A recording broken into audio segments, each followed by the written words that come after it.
Glad to hear from Maroon. No, Aaron. Makes you a good call if you want to. Oh.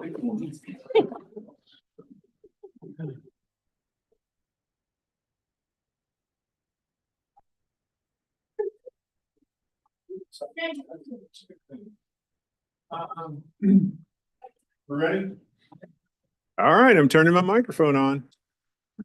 I better not, everything I say should be intentional at this point.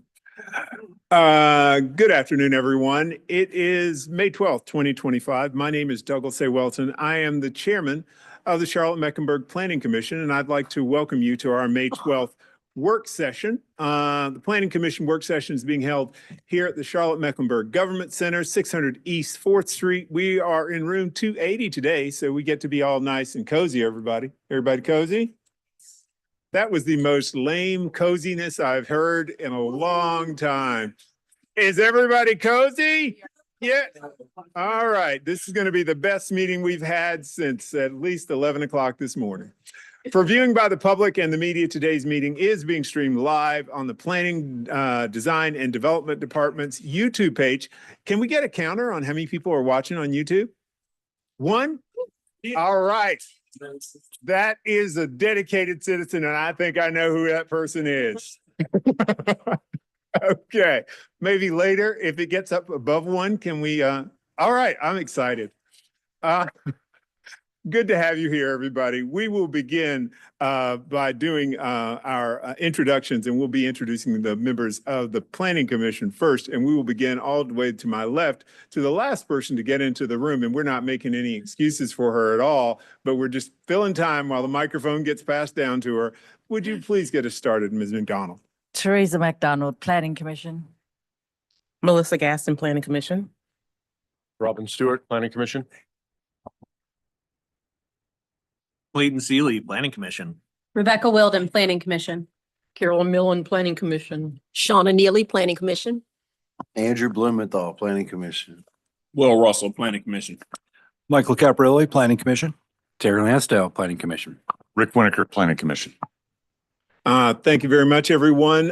Commissioner Shaw will not be joining us today. She had some business out of town, and I don't think it had anything to do with tariffs, so those rumors are invalid. So we will now go off and introduce the staff folks that have joined us here today in the room, and we'll begin with Ms. Rory. Candace Rory, Planning Staff. Monica Holmes, Interim Planning Director. Al Knight, Planning Staff. Do we want to get the folks on the back row? Kathy Cornett, Planning Staff. Say it again so everyone can hear you. Nan Peterson, Planning. Thank you very much for joining us. And do we have anybody online? Nope. We have speakers, but we'll let them introduce themselves when they speak. Yeah. We don't have anybody joining us online or anything, I don't think, except for the one person watching on YouTube, Robert, not saying anything. Now, we need to get started by doing getting the disposition of our minutes from our previous meeting, which was April 14th. Do I have a motion for the disposition of those minutes? Gaston, I make a motion to approve the minutes from the meeting on April 14th, 2025. Neely, second. It's been moved by Gaston and seconded by Neely. All those in favor of approval of those minutes, please say aye. Aye. Anybody who's opposed? That passes unanimously. All right, we've got several orders of business. We got a fun-packed meeting today. We've got Dr. Chu giving us his State of the Housing report. We've also got Jen Schuster from the Home Builders Association giving us an update on all that good stuff. We've got a couple of other guests who are going to join us, Aaron Moody, and I guess Shannon's going to sub in for the other one. Those folks will be joining us a little bit later. Aaron called me, he said, where am I on the agenda? So I told him that he could be here by 1. Hopefully that will be good. But our first item on the agenda is the nominating committee for 2026 leadership. And last month when you guys were here, I told you that we had a committee, and that committee was Commissioner Millen, Commissioner Caprioli, and Commissioner Winiker, and that if you were interested in being the chair or the vice chair, you should send your nominations or intent or whatever thingamabob like that to one of those 3 people before May 5th. And that committee got together. They went into a conclave and White smoke. was there white smoke? You people, I was going to stay away from any Pope humor today, but obviously it is wide open now. But the conclave here met, and I will ask Commissioner Winokur, who looks like he is ready to. Yeah, I got my finger on the button. He's ready. He is Never ready to appointed pound. anyone, Could you- we're all co-equal members of the committee, but the co-equal members of the committee met, conferred. We received nominations for Douglas Welton as chair and Andrew Blumenthal as vice chair. Having conferred and discussed it, the committee recommends a slate of Andrew Welton as chair and Blumenthal as vice chair for the 2025-26 season. All right. I will assume that you screwed up my middle name, which is Andre, which is very close to Andrew, but yeah. Yes, you said you did. Yeah. You guys, I can't. Whatever, you do that. Tim Weisberg, Dan Fogelberg, twin sons of different mothers. I think that was the album, 1978. Yeah. Well, the nominating committee has met and they have offered up a slate of Commissioner Welton and Commissioner Blumenthal for chair and vice chair respectively. Do you want to say anything? Thanks. And I will say thanks too. The way that this works is next month on June 9th, we will have a meeting again and we will vote on the chair and vice chair. Now at that meeting, the floor will be open and anyone who wants to nominate can nominate at that point in time. There's this thing where I have to say it 3 times, right? Something like that? Okay, all right. Well, we'll have, Candace will square this procedure up with me and next month it will all be good. But on June 9th, we'll be voting on our leadership for next year. Does anybody have any comments, questions, hints, anything? I think that we are good. Let us continue on with our meeting. And our first guest today is Dr. Chu. He is with the, what is the title? He's the director of the Childress Klein Center for Real Estate at UNC Charlotte. That's a long title. That's longer than mine. So, oh my goodness. We do not pay you according to the weight of your title, but for how many years have you been doing the State of the Housing Summit? So the UNC Charlotte started doing this 2019. I took over 2020, so this is 5th year. Okay. Normally done in November, but I've asked him to come. This is the second year he's come to the Planning Commission to give us an update. And you all know that one of those things that is of a serious concern to us in terms of land use and built environment here in Charlotte is housing. We have questions about that all the time. People who want housing in their neighborhoods, who don't want housing in their neighborhoods. We have people who want housing to be at this price or that price. But Dr. Chu's State of the Housing Report gives us some of the data behind what is driving the housing market here in Charlotte. And so that's why I've wanted him to come and enlighten us on this. And with that, I will let you take it off. Way, sir.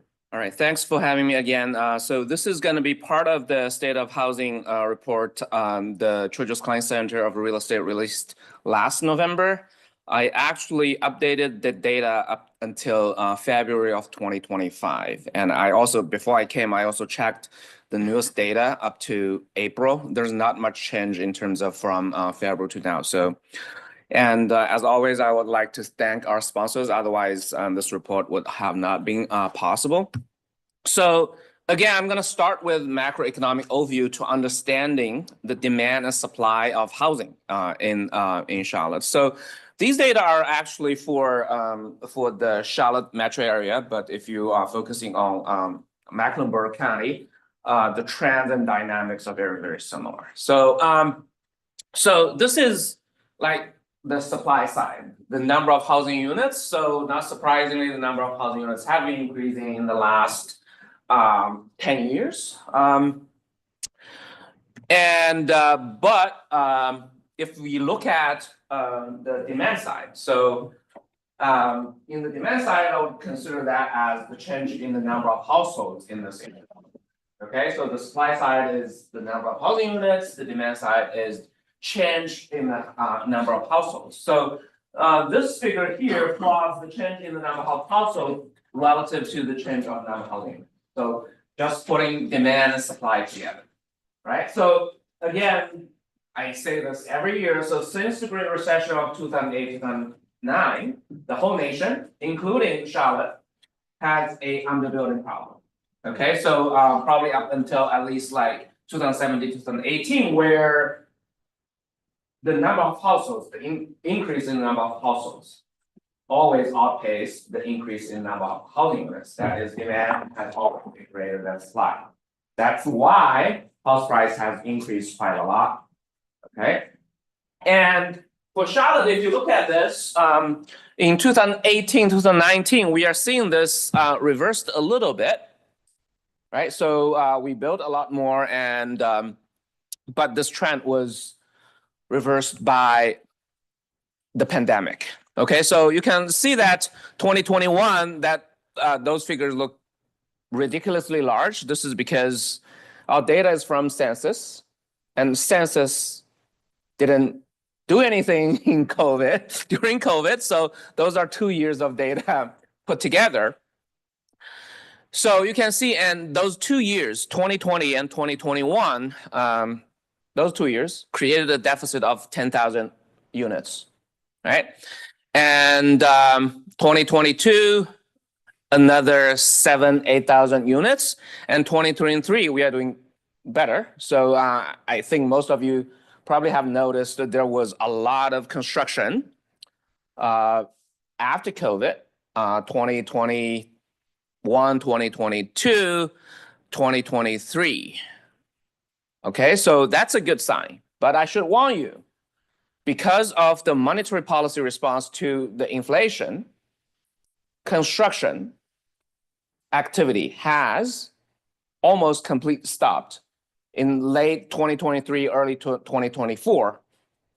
Okay, so although we are still having a lot of new housing units delivered to the market today, we will have a lot less 1 or maybe 1.5, 2 years from now.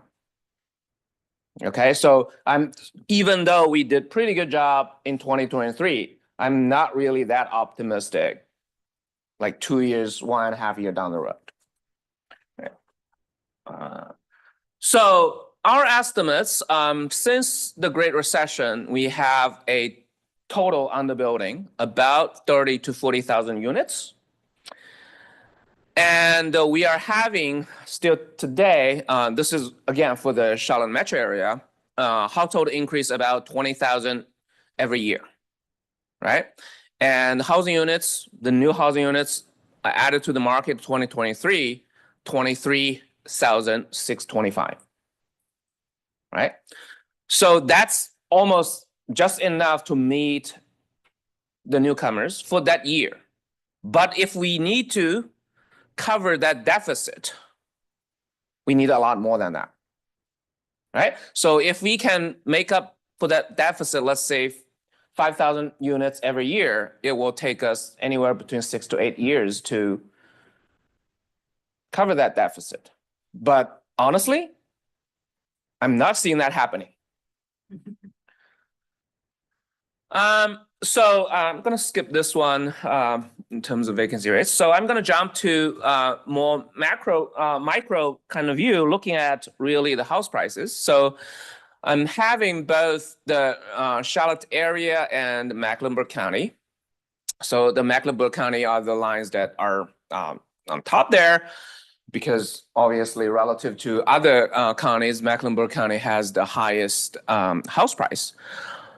So in February 2025, if you look at the median price, the median price is almost like $500,000. Okay, And also the prices are not decreasing.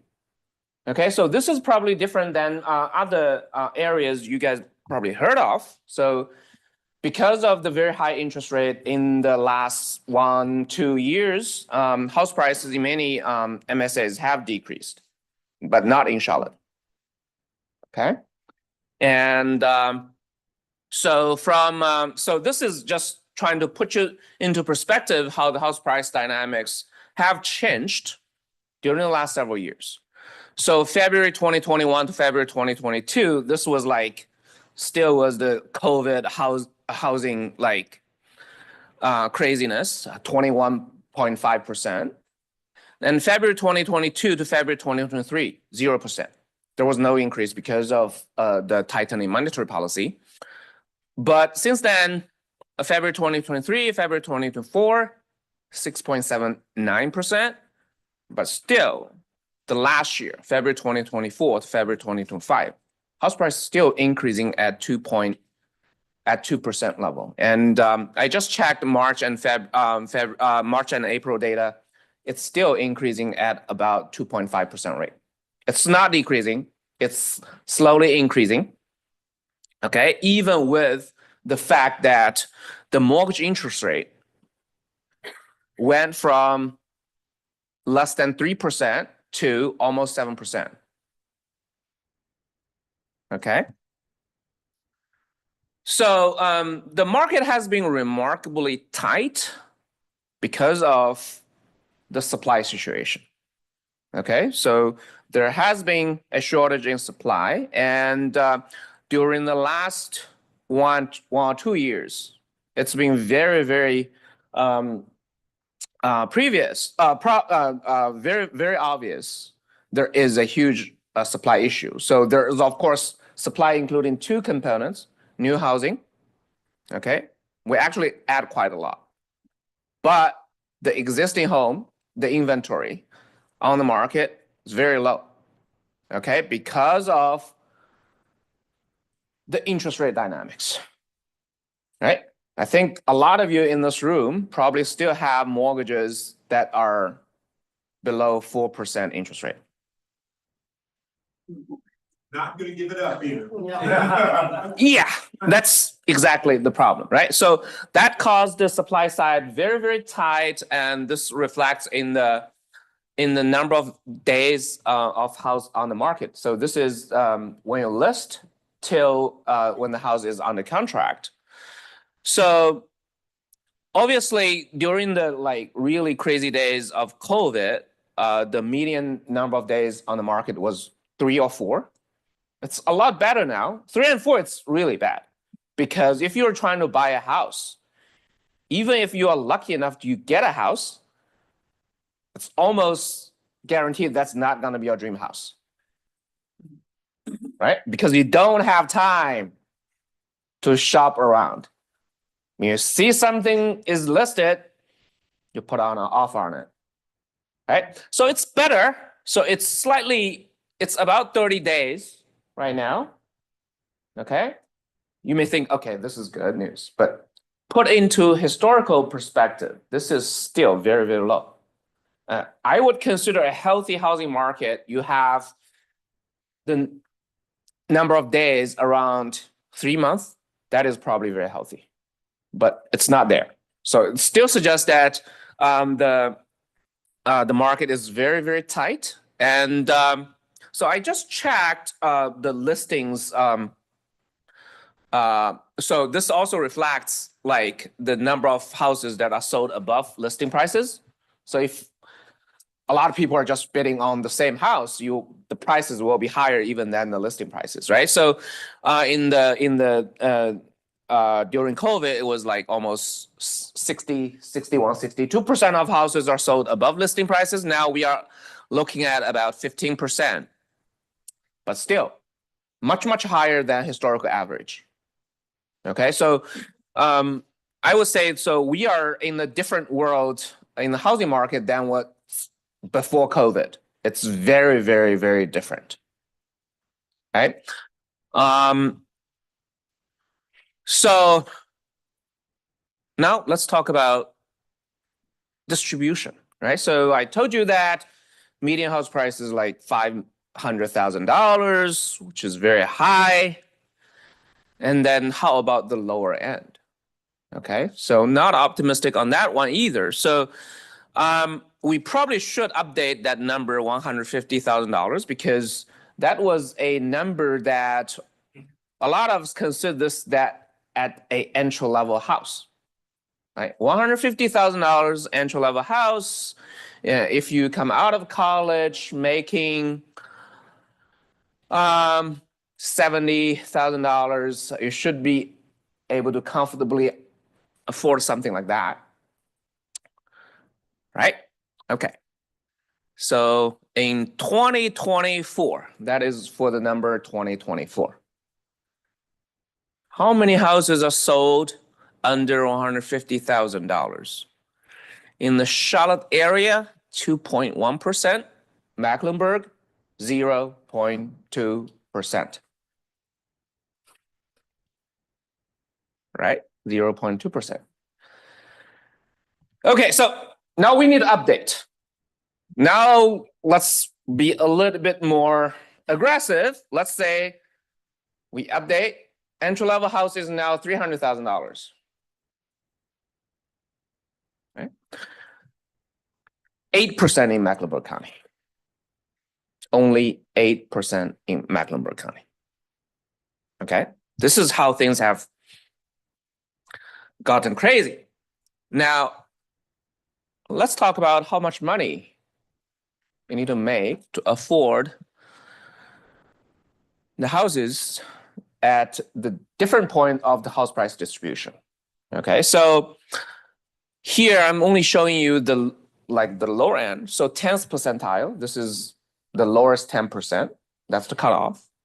So in 2018, you only need to make $45,000 to be able to afford a 10th percentile price.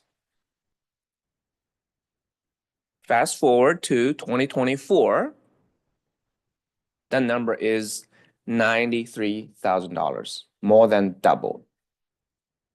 Okay, of course, two things happened in this. So again, I just want to mention when I say affordable, you're not spending more than 30% of your gross income in housing related expense. Okay, that would include mortgage payments, insurance and stuff, and utilities, right? And if we move a little bit higher to 25th, so the income you need goes from 57,000 to 117, again, more than double. The median price goes from $76,000 to $148,000.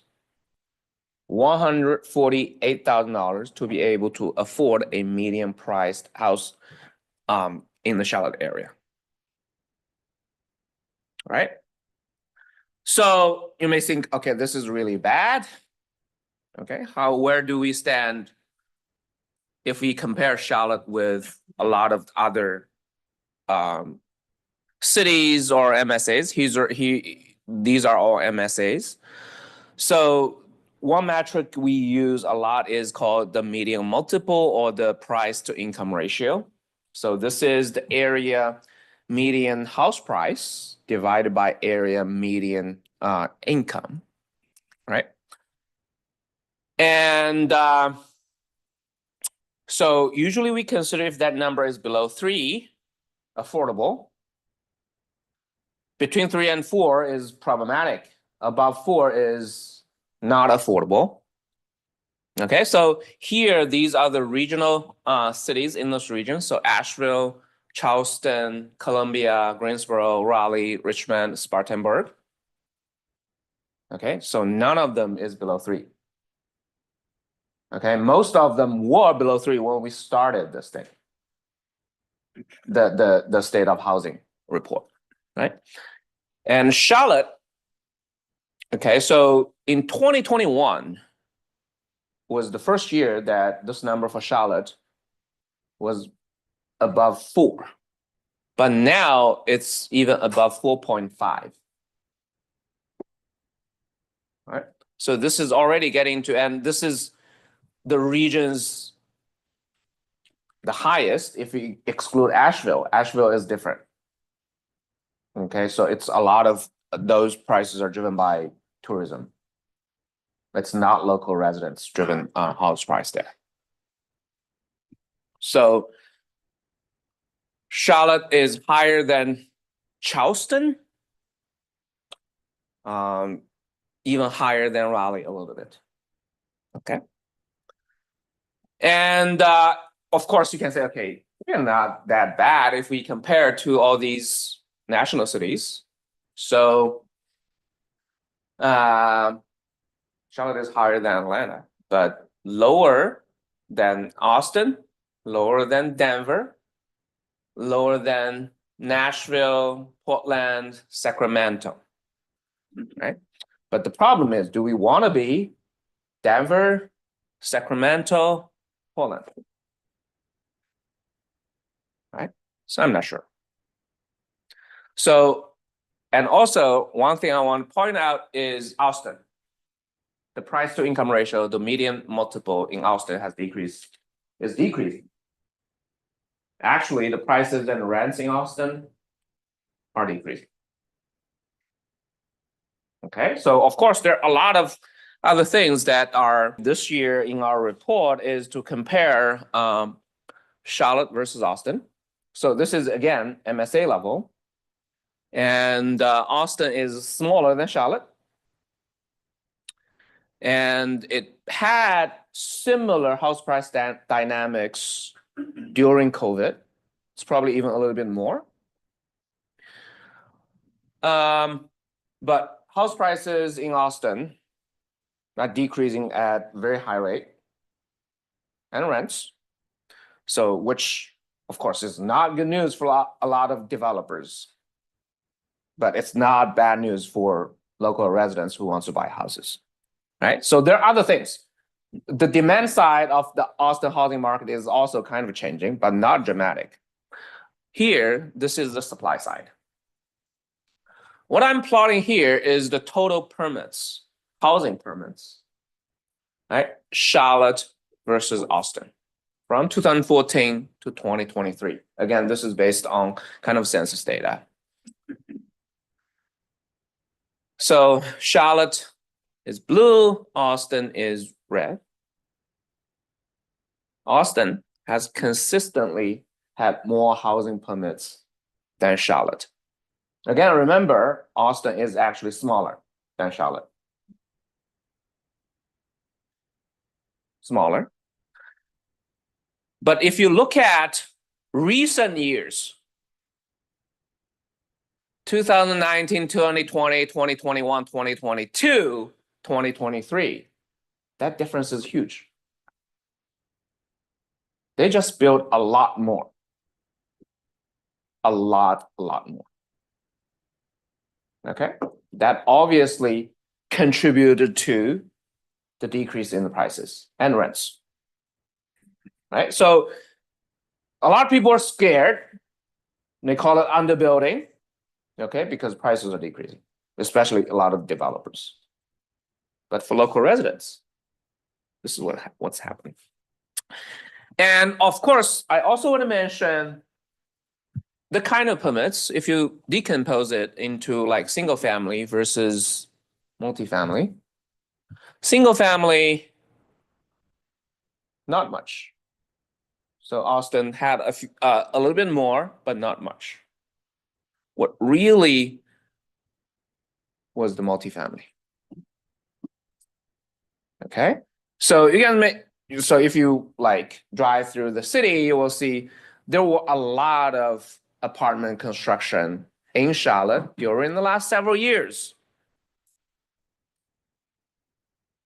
But look at Austin. That's completely different picture. But of course, right now, a lot of these apartment buildings in Austin have a very high vacancy rate. Is there a physical difference in, or do you track the code that they're, the building codes or the regulation? And I'm gonna think that mostly this is regulation that allows that many more units to be built in a year versus. Sure. There's some changes in regulation, but not quite a lot. I think one thing is the regulation on the books. The other thing is how you enforce that regulation. How long does it take for the process to go through? Right? And I just add to that. Austin had a lot of vibes associated with it and people started moving there and started moving away. They've experienced significant downtick in net migration over the past couple of years. We went from 5th in the nation in net migration in 2023 to 1st in the nation in 2024. And then they went from like 6th to like 15th or 16th because people have started moving out of Austin. Sorry, all of those places are similar, which has created quite a problem for a lot of developers. Yes. So a lot. Yeah. Yeah, I mean, we always wanted, it's the balance of getting us in a situation where the prices are too high and people are discouraged from coming here. Versus, we want to have healthy growth, so. Yeah, that's something for us to think about, if there's a regulatory component to this. Yeah. That's one of the reasons I want to have this in our knowledge bank. Well, and one other thing for context, so they were building very similar to their net migration. Whereas if you look at here, we're building to 1/3 of our net migration. Yeah. So that's not mine. So always, I mean, when I present this somewhere else, people will ask, okay, there's a problem. Do you have a solution? Right? So I don't think you guys should ask me, do I have a solution? I mean, I'm looking at you guys. One of the things that I have been thinking about is, so I heard a lot of complaints that the process takes very long time. I can understand that comes from a lot of things, right? The zoning code is complicated and takes time for people to go through everything. Okay, but one of the things that I have been talking about, technology can help. We have AI. We can feed the whole UDO into AI. Not difficult. I know it's like almost 1,000 pages. 608, my God. 689, yeah. So you feed all those things into an AI, and the AI can review whatever you feed it into. And then the AI will say how many things are not in compliance. Ask them change. This takes like 10 minutes. Instead, if you want to volunteer to do that job, I don't know how long that will take. Several developers have. I've had this discussion with several developers, and I'm waiting for somebody to submit a plan that has been created by ChatGPT, or fill in the blank. I tried to do that, and wouldn't let me do it. Wouldn't let you do it? Okay, yeah. And you're right, there is a technology solution. There's got to be a technology solution. The technology is very, very powerful. This is like something happened before the last time I was here and today. That has happened very quickly. And at least that, to my perspective, that could help a lot. Yeah. And then other things, again, I'm looking at you guys. Yes. Right. So I don't want to repeat this over and over again. So next year, if I come here, and my guess is I'm not gonna change my perspective, and the situation is not gonna change dramatically either. Okay, next year it's probably gonna be worse because we are gonna see fewer and fewer deliveries of housing units in Charlotte market, starting probably the end of next year. Okay, by the way, Austin has very high vacancy rate now. Charlotte doesn't. Charlotte doesn't, although there were a lot of apartment being constructed during the last several years. We don't have a very high vacancy rate. It's very stable. And then 2 years from now, there will be very, very little deliveries of those apartment buildings. Okay? Your charts earlier, when you were looking at households versus units being built, was that based on permits or was that deliveries? Like, so Deliveries. it's not like those numbers were 2 years delayed. No, those are deliveries. Have you looked at this also compared to a lot of the absorption numbers? I mean, you talk about how we don't have a lot of vacancy, but it kind of just supports your point, right? It's something that I talk with a lot of people about. Because I think Charlotte now is second in the nation in absorption. Yes. Wow. Yeah. So the problem with absorption is there's no like census like data. So I have to those numbers you have to come from the developers, right? So I don't have a very comprehensive number. But if you look at vacancy, it's not rising. It's not.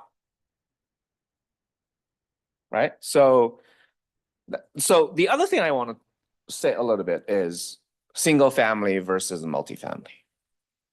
So when people talk about housing, they tend to think, okay, that's single family housing. It's not. Okay. So especially for someone who I came from China. Okay. Good news, there's tariff agreement. So everybody's happy because I was literally scared. Okay. So for somebody not born in the US, how many countries rely on single family housing to house people? Canada and the USA. Why? But the flip side of that is, I'm going to the Netherlands in the fall, and they built 39% of the housing that's there is built by the government. But the government's not building houses fast enough. And so people are caught up in that crunch of, if you want something done quickly, ask the government. Oh, that's not right. I'm sorry. So I actually work with a lot of industry. A lot of them from the affordable housing side. But I will say that helps. But there is certainly limit of how much that can go. Okay, I think the solution will still have to come from the private sector or some kind of private-public partnership. Okay, but the private sector also needs help from you guys. Regulation.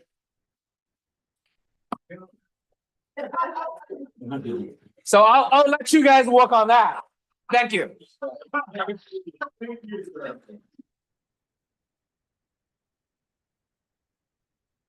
We'll take a few questions. Anybody any questions that are specific they want to ask Dr. Dumas here? Commissioner Stewart, then Lansdale, then Russell. Yeah, I don't remember. Thank you for the presentation. It's always super illuminating to have you come. One question I've always had is we've had a deficit of supply since the Great Recession of, I think you said 20 to 30,000 units? 30 to 40,000. 30 to 40,000 units. So those people presumably are here. Where are they living? Right, so there's pent up demand, but they've found housing. And I know some are, maybe their families who are multi-generation families in one place, but that's a lot, 40,000, a deficit of 40,000. So we had some long-term vacant units. So the overall vacancy rate has been decreasing. And those are not the best ones. And then obviously we are seeing more and more homeless. I hope everybody realize that that's happening. And then some people are just going back to the basements of their parents' house. Okay. You'd be amazed at the people, if you engage with some of the homeless people that are working full-time jobs. Oh, no, I hear all these things and I can imagine all these different scenarios. It just seems like an awfully big number, 40,000, that, you know, the homeless population is nowhere near that. Living in basements, it just seems you add all that up, it still seems like, in my mind, you come up short, but it's happening. I'm just at a loss for explaining which buckets make up that 40,000. Well, I'd add too, you know, several of us in here that are real estate agents. I think too, people aren't living where they want to live. You have more people on the outskirts. You have people in Clover and Shelby and little small towns outside of the Charlotte area commuting 45 and 55 minutes twice a day, which is usually not optimum for their living situations. Yes, that's a very good point. So one thing I want to say is for next year, we are actually considering doing a study looking at teachers of CMS, looking at where they live. So one thing so in addition to regulation, the other part that is playing a pretty big role is NIMBYism. Right, so I probably told this story many times. I've had all neighborhoods protesting against a multi-family apartment development right outside our neighborhoods. One of the things that I think, at least what I wanted to educate people. So you can do whatever to restrict housing supply. So, but think about where the teachers of your children will live. Think about where the policemen, the firefighters, where they're gonna live. If they have to spend more than 1 hour one way commuting, will that have any impact on the quality of the service they will provide? Yeah, those are the kind of things we probably will do going forward.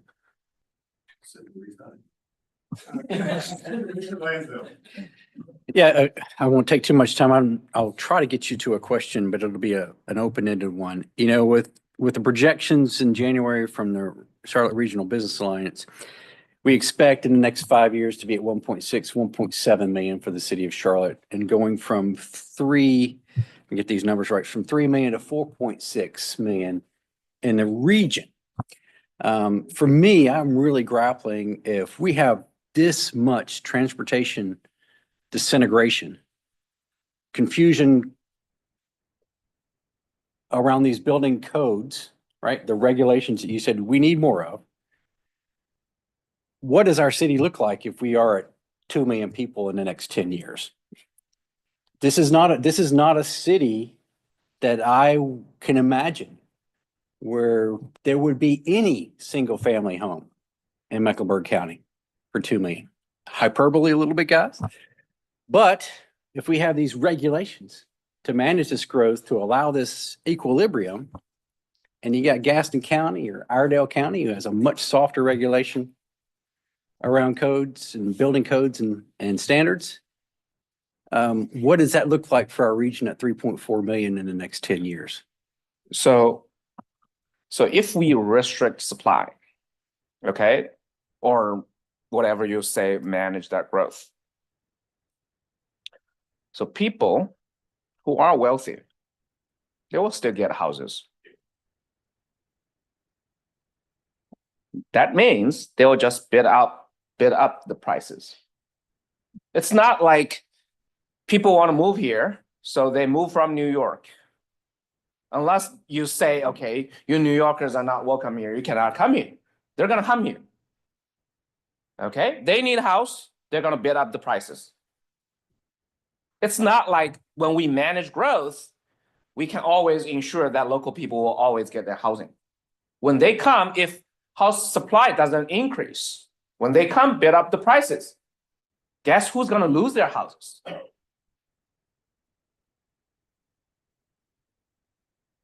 I think the answer is very obvious. That seems to be in conflict with the description you just described for Austin. So when you have the housing stock is there, we see prices go down. Yes. So again, what I'm looking at for the larger piece, and I'll let you go on that one, let you have the final word, but I I just I don't see what Mecklenburg County and the city of Charlotte can look like at 2 million people in the next 10 years. What we would need to do starting today with every single rezoning that we're looking at, what does that look like? How can someone continue to do that for Mecklenburg County when we're looking at that single family home not being bought by another individual owner occupied person, but a developer and plans to rebuild that particular lot? That's where we have the housing loss.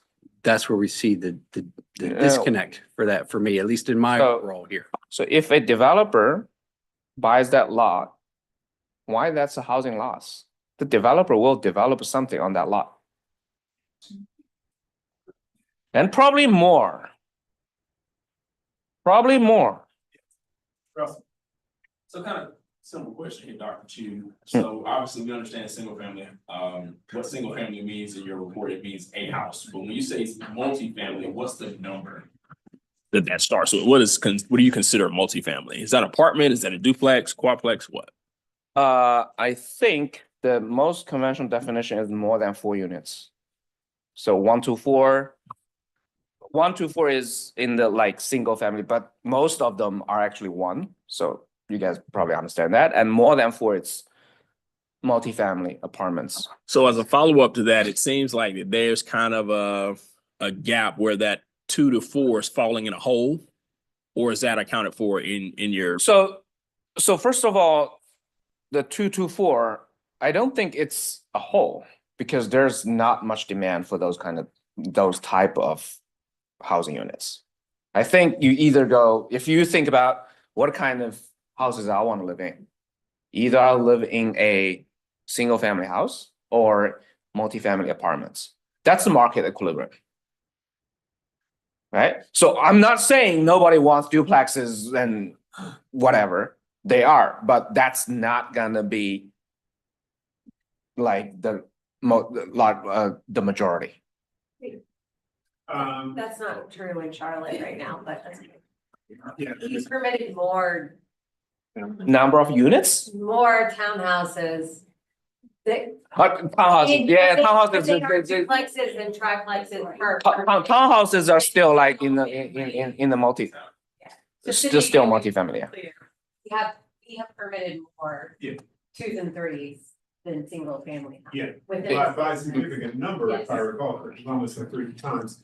Last question. More of Commissioner a, Steele. more of a comment. I'd like to remind everyone in this room that 84% of the zoning in this city is single family in 1 and in 2. We have not been ambitious enough as a city to tackle these issues. And the UDO falls short of where we need to be at 2 million people in the next couple of years. So that's all I want to say. Thank you, Dr. Chu.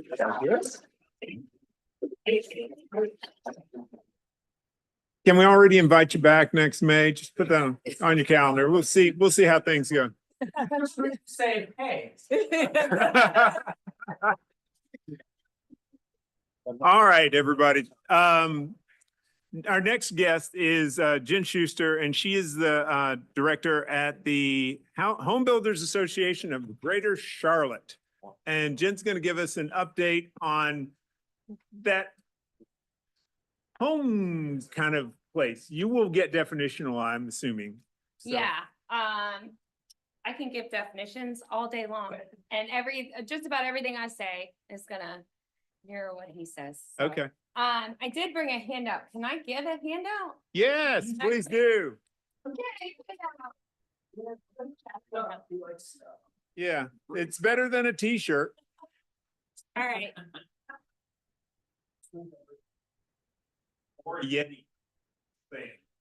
So thank you guys for having me, first of all. I think last time I was here, I was talking about the conservation subdivision and text amendment, and that feels like a lifetime ago now. So Fixed we everything. absorbed didn't it, we work around it, we work with it, we're good. Today I'm gonna go over a new study that the North Carolina Home Builders Association did in partnership with the Chamber and the Realtors.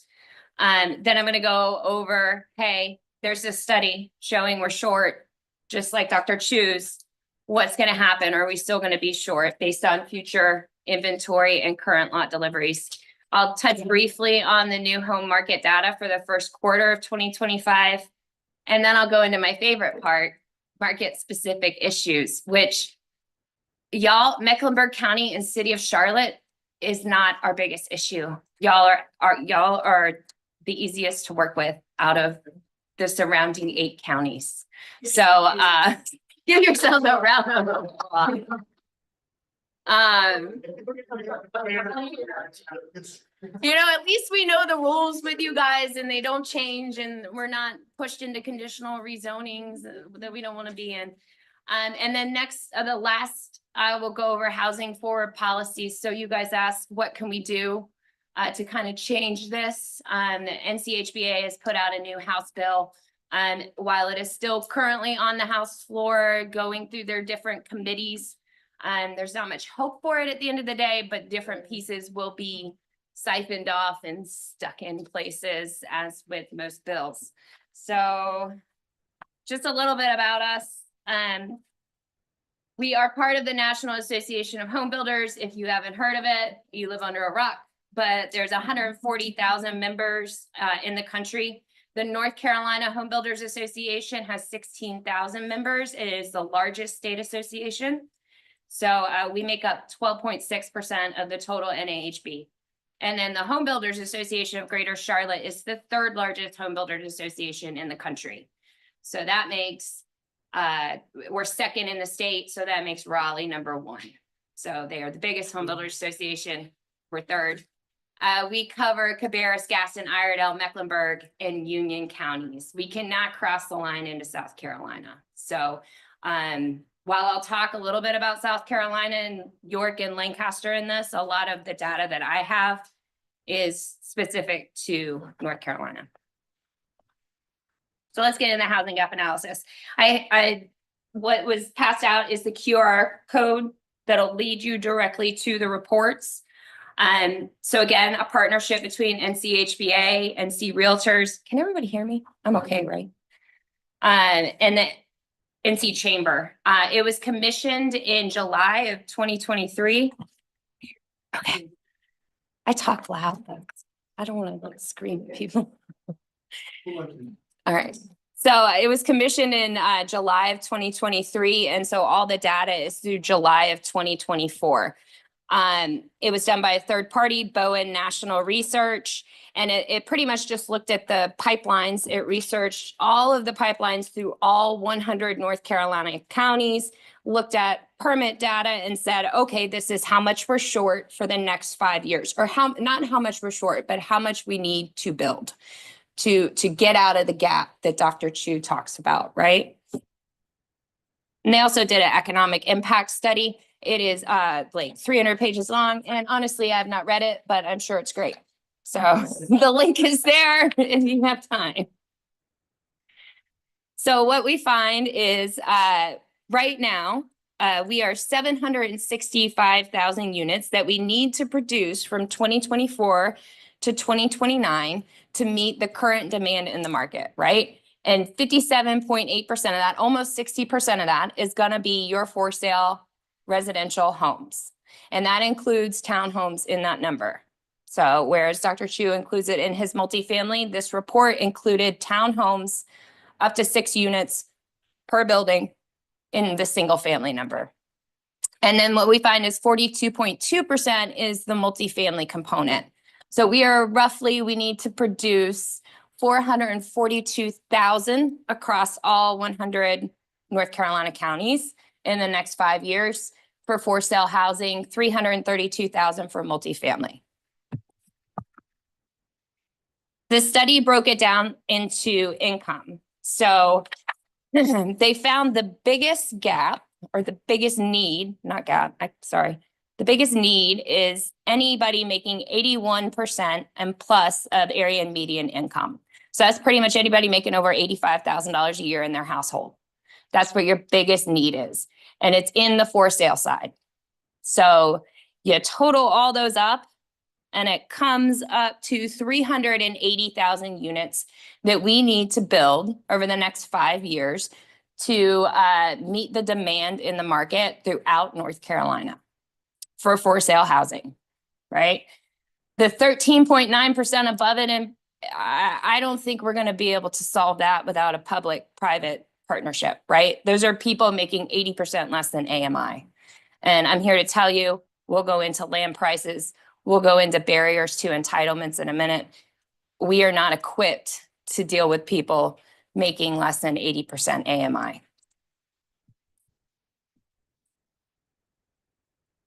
So part of the cool thing about the study is it did all 100 counties, right? So we can actually look at the need, the gap for the triangle versus for Charlotte, right?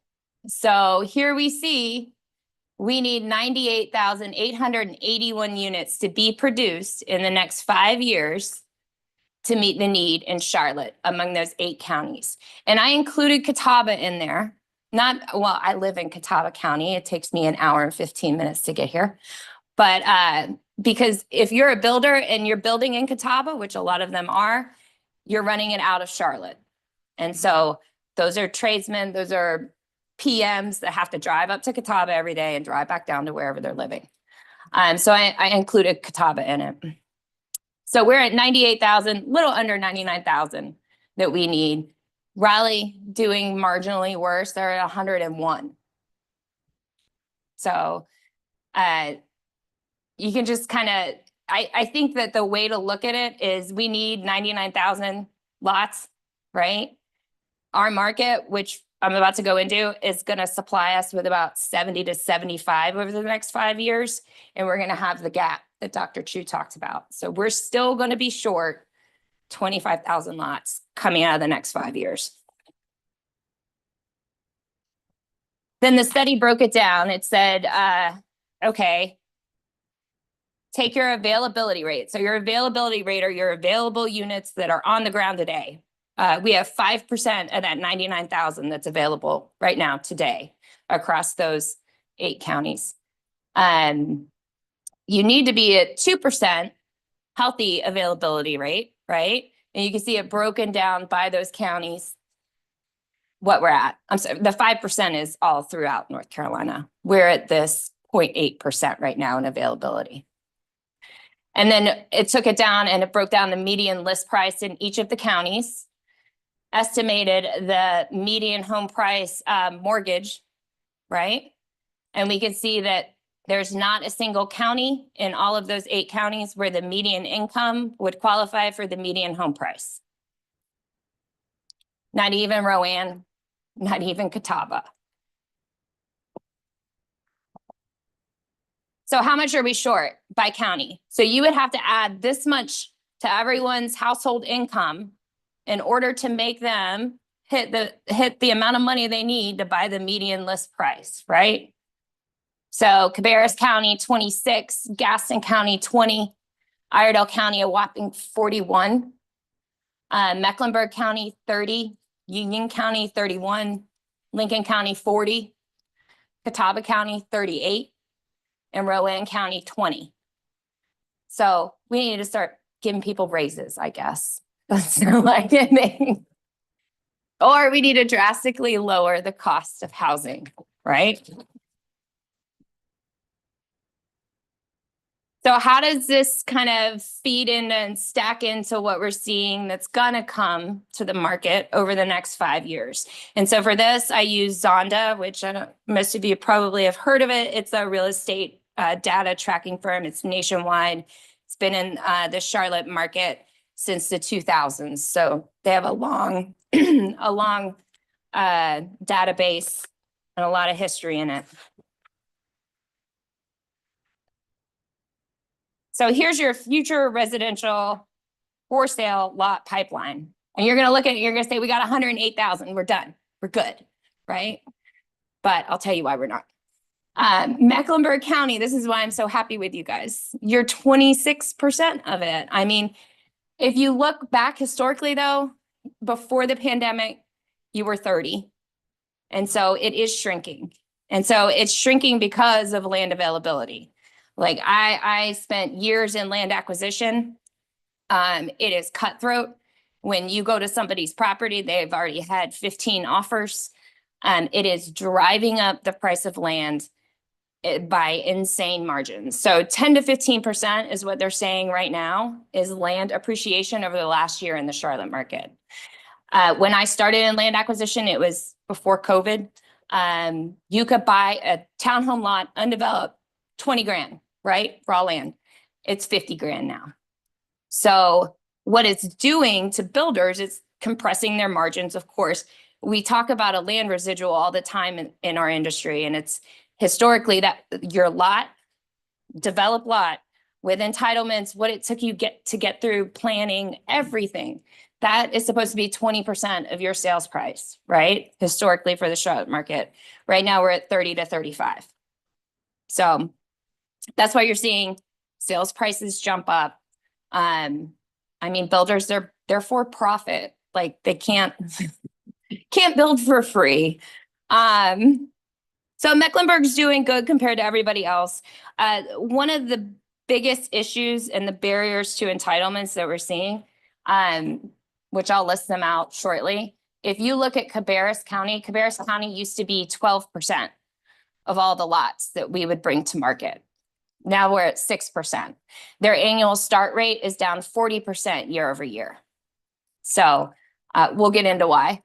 In its place, in place of Cabarrus, Iredell and Gaston have had a lot of activity. A lot has been shifted to the west and to the north, and it's just making land prices explode.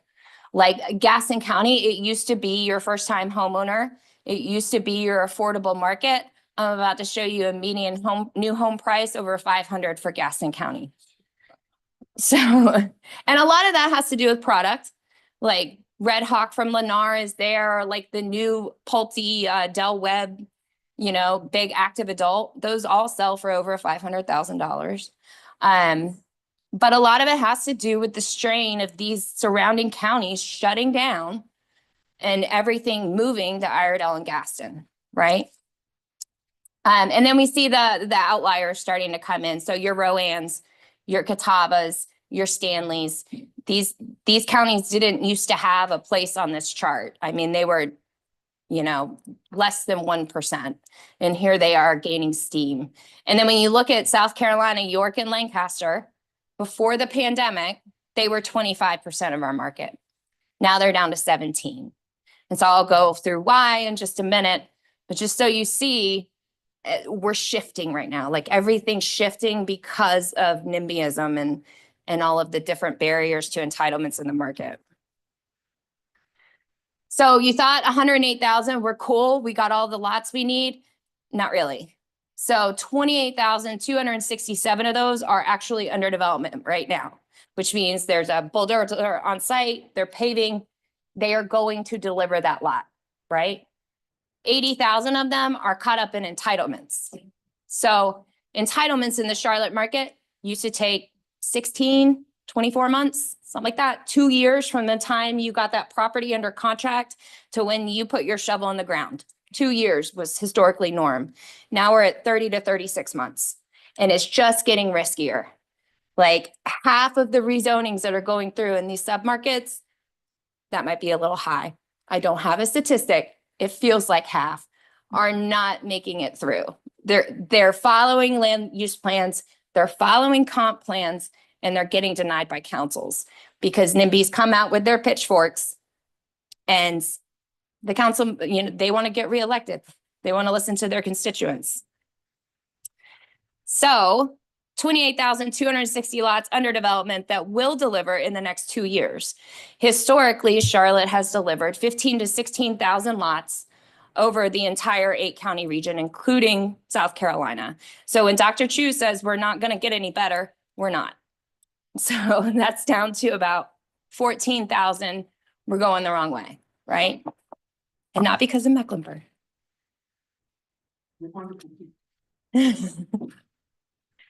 So I got a little, my notes aren't on here. Hold on. If you take the housing inventory, which is made up of all of the homes that are under construction right now and all of the spec homes and all of the model homes, right? Everything that's vertical out of the ground. And you add it to all the vacant developed lots that are out there. So everything that could have vertical construction tomorrow, And then you add in that 28,000 from the lots under development, you get 46% of the 98,000 that we need, right? And so that is the pipeline that we see through late 2027 to 2028. So we are definitely not going to hit 99,000. I would say best guess, should the economy keep going as is and mortgage rates stay around 5 to 6%, 6 to 7%, we don't see anything dive down like it did. We're gonna start anywhere between 13,000 to 15,000 homes annually. And over the next 5 years, we're gonna sell 75,000 homes, not 99, right? So we're always playing catch up. We're not catching up at 5,000 extra lots a year. We are just, it's almost like we're in a hamster wheel, right? Oh, I don't know why that did that. So new home market data, we'll talk about starts and closings. And this is over the last 4 years. You can see we started 13,690 units across 8 counties. We closed 13,141. That's a difference of 594 homes. So essentially, we are selling and closing everything that we are starting. And what's unfortunate about this is, historically speaking, you want your starts to really ramp up at the end of the first quarter, going into the second quarter, so you can hit your spring selling season and have spec inventory on the ground, right? I think that the economic conditions and lack of lots throughout the market are making it to where we can't deliver spec homes to deliver for the spring selling season. So we're just neck and neck. We're not really producing anything more than we're absorbing. When we talk about months of inventory, right? So 30 days on market, you want it to be 90. We want 6.5 months of supply, right? For the new homes. And I'll break it down into the components of it. But a healthy Charlotte market is 6.5 months of or 6.5 months of new home supply. You're under construction, your spec homes, and your model homes all combined. We can see Mecklenburg's at 7.3. And you may think, oh, we're doing great. But I'm about to tell you why you're not. I know, right? Cabarrus, 3.3 months of supply, right? That's 40% of starts year over year gone. You can see Lincoln County short. You can see Gaston and Iredell. I mean, they're trying, but they just can't keep up, right? And then you see places like Rowan and Catawba with really high months of supply. And that's because builders have just started over the past really 12, 18 months going there, developing the land, building the home. All the homes came to the market. And it's actually the tertiary markets like this that see their sales drop first, because it's those people in the outer ring that are most susceptible to interest rate. You know, they can't qualify. So it's going to take a long time to absorb what's going on in Catawba and Rowan. When you look at the composition of the new home inventory, if you look at the bottom where it says spec inventory on the table, you want to see 2.5 months. Most of what we have in new home inventory in Mecklenburg is actually under construction. So as soon as it delivers, it's going to be absorbed. Really the only one that looks kind of healthy right now is Union. And then you can see Catawba and Rowan with really high spec inventory. And then look at Cabarrus. I mean, it is just, it's not doing what it should. So vacant developed lots, like I said, 24 months used to be how long it would take to get through the entitlement process, get your shovel in the ground. Now we're seeing 30 to 36, but we haven't updated the months of equilibrium. So we're still saying 24 months. Mecklenburg County has 14.9 months of lots on the ground. So if we were to stop all construction right now, we would run out of homes in 15 months. It's not really, you know, if it takes 24 months on best case scenario to replace the lot that you're building on right now, you can see where we're headed, right? Cabarrus County, 15.2, Iredell, 12.9. That's a 1-year supply of lots right there. And it takes 2 to 3 years to replenish it. We all could go live in Rowan County though, I think is what's gonna happen. They have 41 months of supply, so they're good.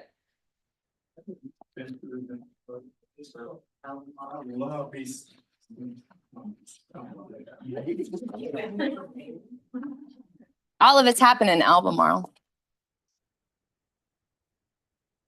So average new home sales price, right? 528,000 across all the counties in what we consider the Charlotte region.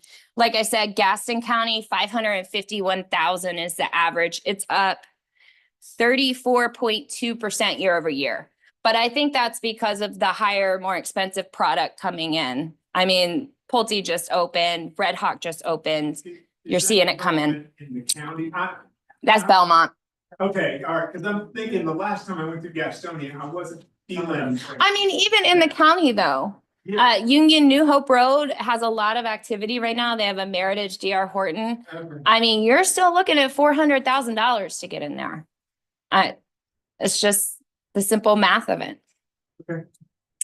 And so we see South Mecklenburg is our most expensive submarket. 669,000 is the average new home price. The majority of that is a townhome. We saw townhome permits flip, and they started to flip late 2022, 2023, where we started to produce more townhomes than we did single family in Mecklenburg County.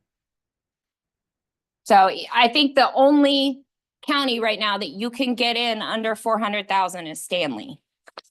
So that's like, can't even think of the city that's in Stanley. Albemarle, there you go. In Stanley County.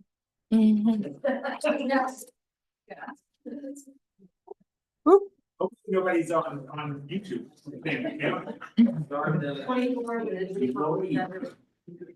So this is my favorite part.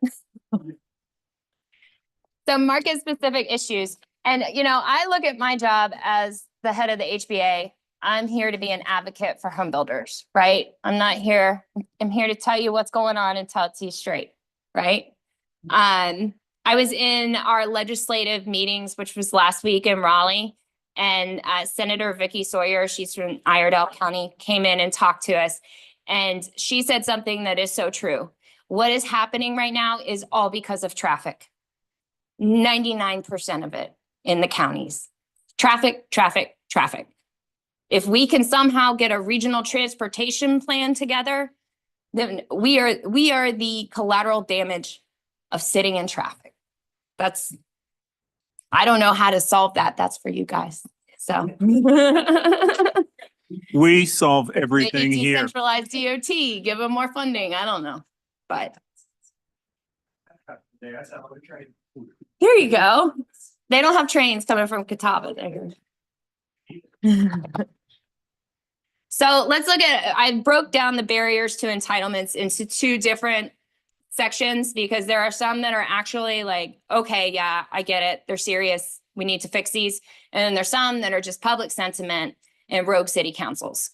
So infrastructure related, we still have the Wasatch Water and Sewer Authority of Cabarrus County that is updating their Rocky River treatment plant. It is supposed to be done in 2030, and they have told every home developer that all their capacity is gone. They do not have a plan, or they do not have funding. They have a plan to expand it again, which would take it to 2034, right? So that is why you are seeing Cabarrus County drop.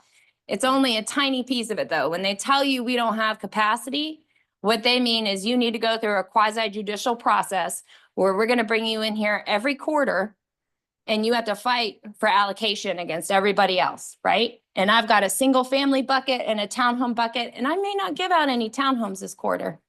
And I may not give out any single family bucket this quarter, right? And all the meanwhile, us as developers, we as an industry are tying up land and spending money on plans and trying to get through this process. And so what you've seen is, I don't know a builder that's looking in Cabarrus County anymore. Right? It's a money suck at this point. Union County, the same issue is happening with 12 Mile Creek. That is the one that services like Indian Trail area, right? Belmont is under a sewer moratorium. There's a possible Troutman sewer moratorium. They voted on it last week and said we're going to table it for a month. But they have sewer capacity issues going up the Isle Creek line, going into Statesville. Statesville won't give them any capacity at the water treatment plant. We also have a regional TIA in Gastonia that has paused a lot of the development in the southern part of the county. It's between Union New Hope Road, South New Hope Road. South New Hope is supposed to be 4 lanes. Now they're telling all the developers there's 3,800 lots coming to Union New Hope Road. And they're saying, okay, we need this to be a 4-lane road. You guys figure out how to build it.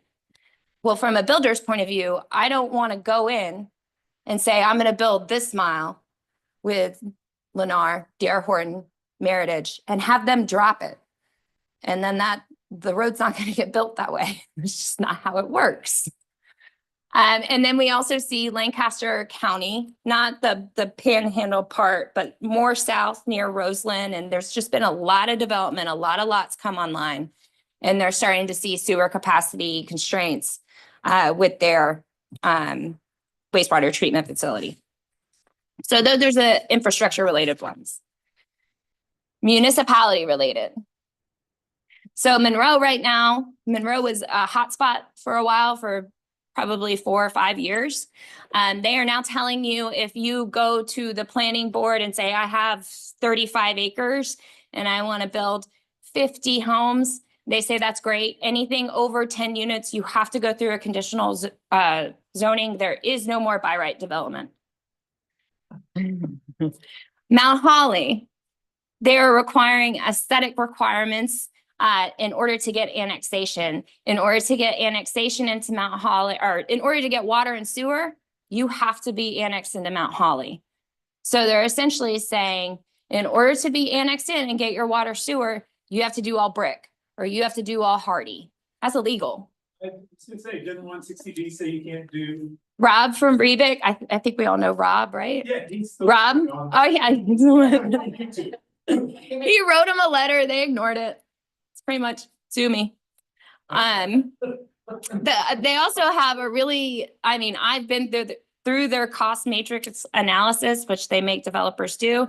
I did one project on that one. You did? What did you find? It took me 18 months to get through there. And they told us we're not gonna hear your case. Yep.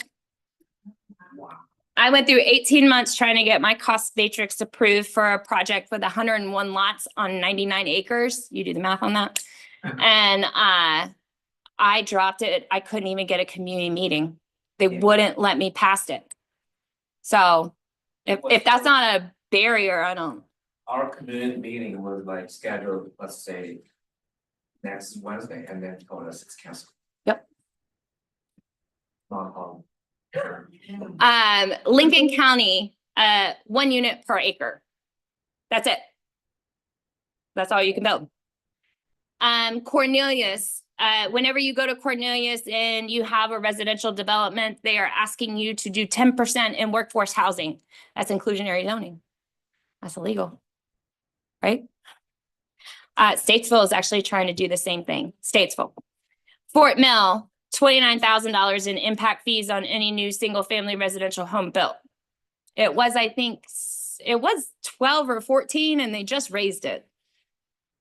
And then we have Weddington, Waxhaw, Harrisburg, Dallas, and Davidson. They're all banana. Does anybody know what banana means? We saw it. Yeah. Build absolutely nothing anywhere near anyone.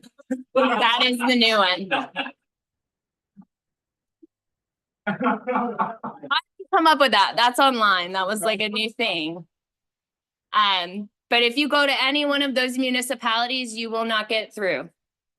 It's just, Weddington, I think Rob was telling you that one. They had 5 homes. The price point was $1.5 million and they got denied. So, let's fix traffic, I guess. is-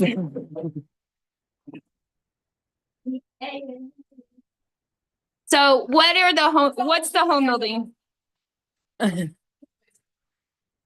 a good one. We got to come up with an S for it. So part of what the Home Building Association does is we have four big things that we as an organization do, right? We do service in our community. So you may have saw, we built a bunch of tiny homes. We're still building tiny homes for Western North Carolina. We do education. So we have a lot of councils and committees. We do networking, so much networking all the time. And then we do advocacy. And so Rebic, we help fund Rebic. They're our partner. They are our advocacy branch. They are our local boots on the ground, right? So kudos to Rob for watching. They help us cover each county within the HBA's footprint with the consultants. They are our eyes and ears for comp plan updates, for UDO text amendments, and they hold the relationships with most of the council members and the planning boards. And then we have our North Carolina lobbyists, right? Our NCHBA lobbyists. And so essentially we feed what's happening here to our NCHBA lobbyists, and they try to come up with a legislative fix. Their legislative fix this year, there's a bunch of them, but this is the big one. It's House Bill 765. And so what they wanted to do, they came out with that massive study and they were like, well, let's follow it up with a bill that's like we're going to get everyone's attention when we file it. It's a shot in the bow, like, we mean business. This is how you fix housing. I've attached it. It's the back of it's on your handout, some of the main ones. It's a moving target right now. Like some of it is getting nixed and killed. There was a provision to where if you're on city council and you deny a project, they can sue you. Yeah. So that one didn't go over that well. That one's out. But what we do see is, I mean, a lot of like common sense things. So, you know, we want to increase density and preserve, we want to limit urban sprawl, right? We want to increase density in the top 18 municipalities in the state, which means you have to have over 55,000 people. And in the counties that have population over 275, we want to make it a 4 per acre minimum. Only in those places that have that kind of population. I don't think that one's going to make it through. We want clarity on split jurisdictions. So if we're going through planning and I border Cramerton and Gastonia, I need to know which one I'm going to. I'm not going to both because that just delays all process. The last two on this slide are the most important for the Charlotte market. Once a project is approved, you get your water and sewer. There are a lot of projects. There's 15 projects in the queue right now in Union County waiting for sewer that are approved. Cabarrus County, even if you have approval for your project, you still have to go back every quarter and reapply for your allocation, right? So this is a big deal for us. We need the water and sewer to open back up in Cabarrus and Union County. We need to find a way to do that. And it used to be they were first come, first serve. That's no longer. So we need a clear and transparent process for getting water and sewer allocation. Yeah. Well, from what I understand, Cabarrus County is saying that their people in Cabarrus County are using 100 to 120 gallons of like wastewater and water per year, but the state average is 40 to 80. So Cabarrus County, Charlotte Water did this too. They went and they petitioned DEQ in the state and they said the old standards were 120 gallons per day, but we have apparently better toilets, better plumbing now. So Cabarrus County is at 80 and I think Mecklenburg Charlotte Water is at 65 gallons per day. So, I mean, it is, Cabarrus County has the ability to take their paper lots from 120 down to 80, and they're not doing it. They don't want to do it because they want to limit growth. Yeah. So that's all I'm gonna say about sewer. Okay, so another one is that a lot of municipalities, they don't want septic anymore. It's really about package plants. There are no package plants in the state, to my knowledge, that have gotten through the DEQ process, which takes about 3+ years to get a package plant approved. So we're saying if wastewater is not available to a site, then we have the right to do a package plant or a septic, right? We want to permit tiny homes and ADUs in the 7 most populous cities. If you're in residential zoning, you should be able to put an ADU or a tiny home on your property. The last one is my favorite. Prohibits the use of conditional zoning requirements deemed unlawful by the General Assembly or the courts. Promotes transparency and consistency in zoning decisions by requiring that such decisions be grounded in factual evidence. Right now, if you're a developer and you go to try to meet with the city of Concord, they will not meet with you. A lot of these city council members will not meet with builders anymore. And so you're flying into a rezoning hearing blind as to how anyone is going to vote. And then you get in and you get 6 out of 7 denying you, or whatever your number is. But you're working with the planning commission. You got planning commission approval. You think you're doing okay. But even if you follow the comp plan, land use plan, you can still get denied, right? So I think we talked about regulatory expense. I know I'm really late on time. I'm sorry. This study is done by the NAHB. It is the cost of regulations on a single family home. It is done every 5 years. So it will come out again in 2026. They're working on the numbers right now. This will go up. It's not going down.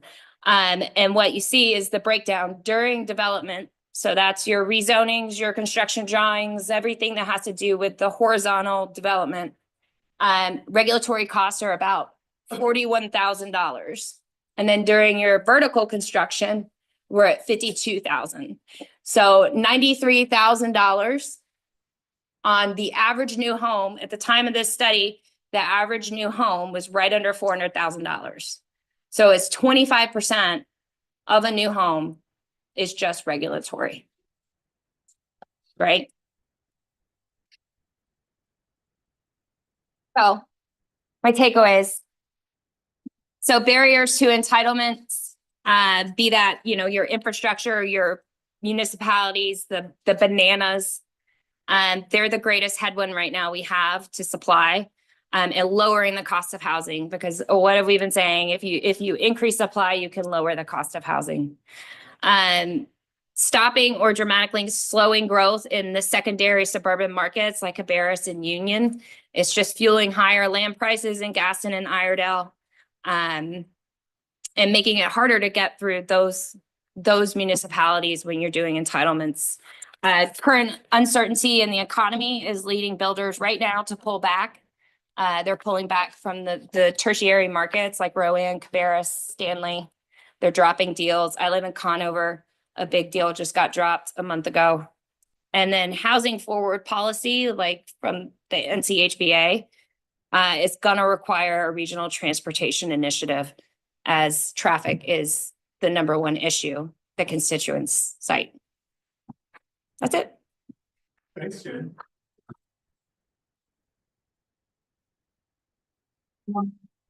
I'm gonna take one question, because we're trying to get out of here on time. Sorry. Clayton had his hand up first. It's not you, it's Dr. Chu.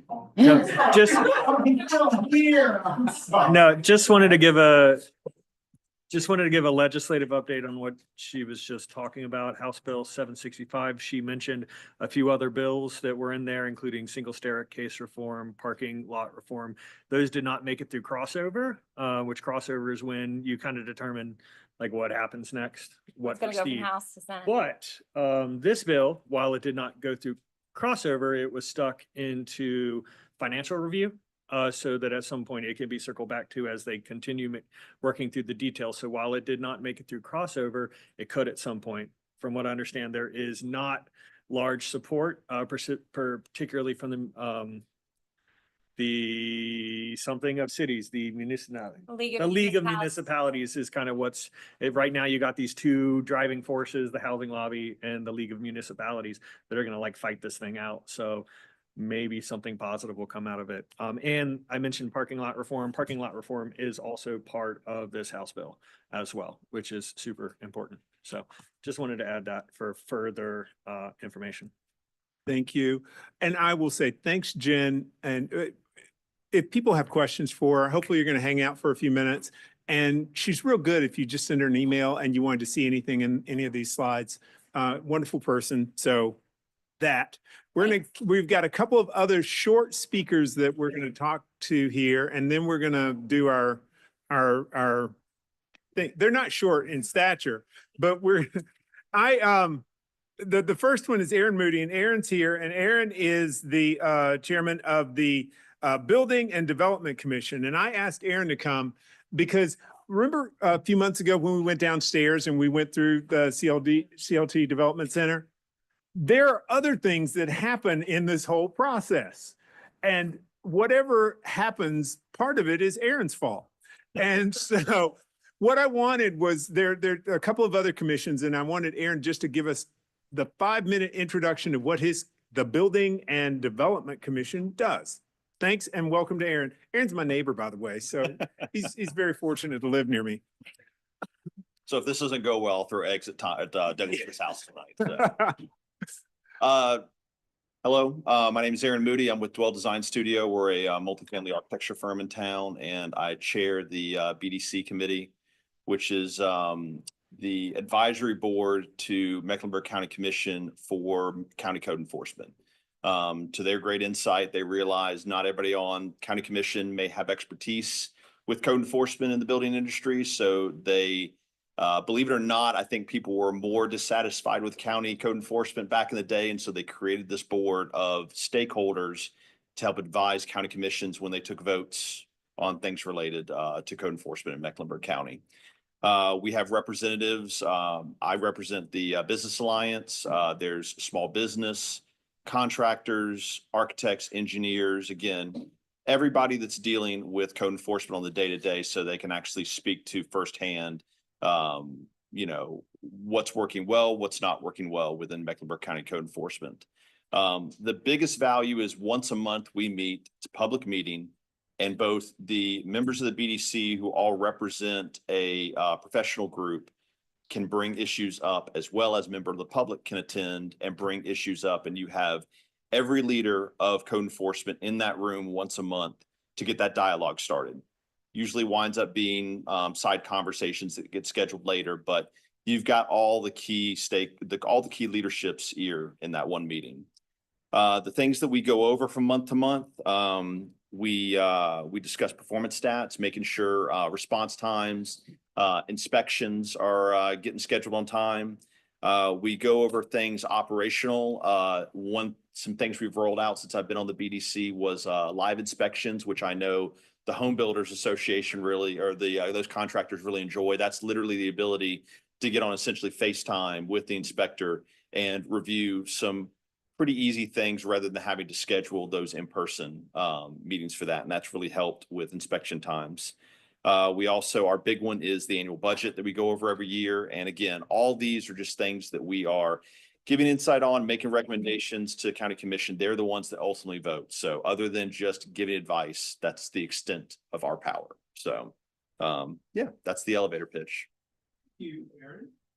Anybody got one or two quick questions for Aaron? Or again, a part of this process and a part of what Jim was talking about, and a part of that whole notion of it's not just going out and putting, bricks in the dirt and that sort of stuff. There's administrative that goes along with this, but a part of that is Aaron's committee.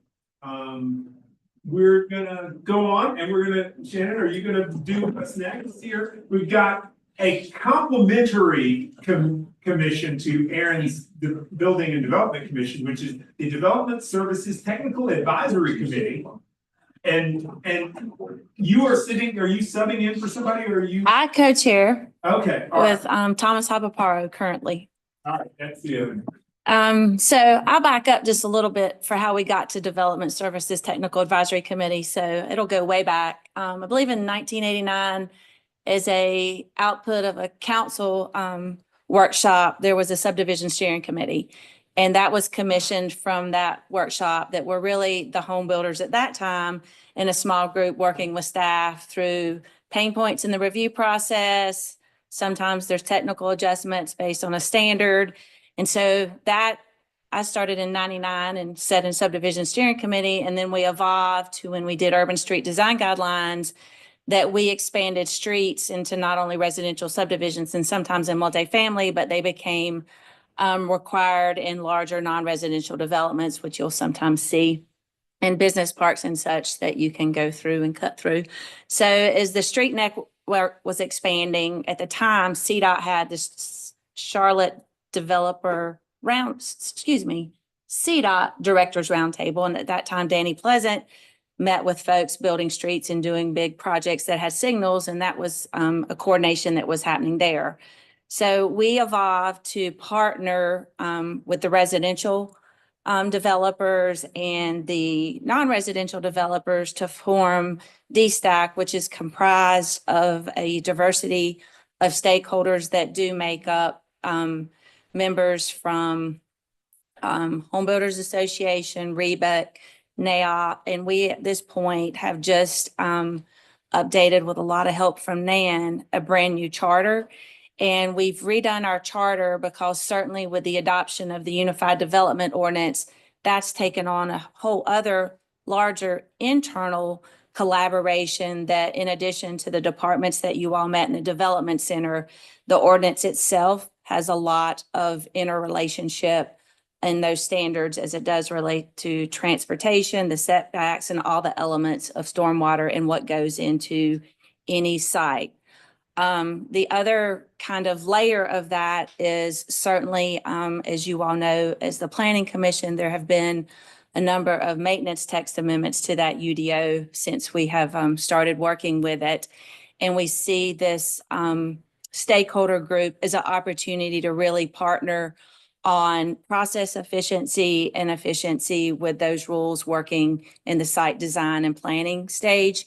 So in this new day of DSTAC, we'll be working more closely with the members on the staff side, being the administrators of those articles, as well as refreshing our external membership and some of the term limits to not only work on the partnership, but a succession plan as folks are moving through this process, giving ample opportunity for us to have new members come in and filter through. So I will say, looking backwards, we've worked with the industry on accelerated grading permits. We've worked on enhanced review processes to give folks options to get through quicker.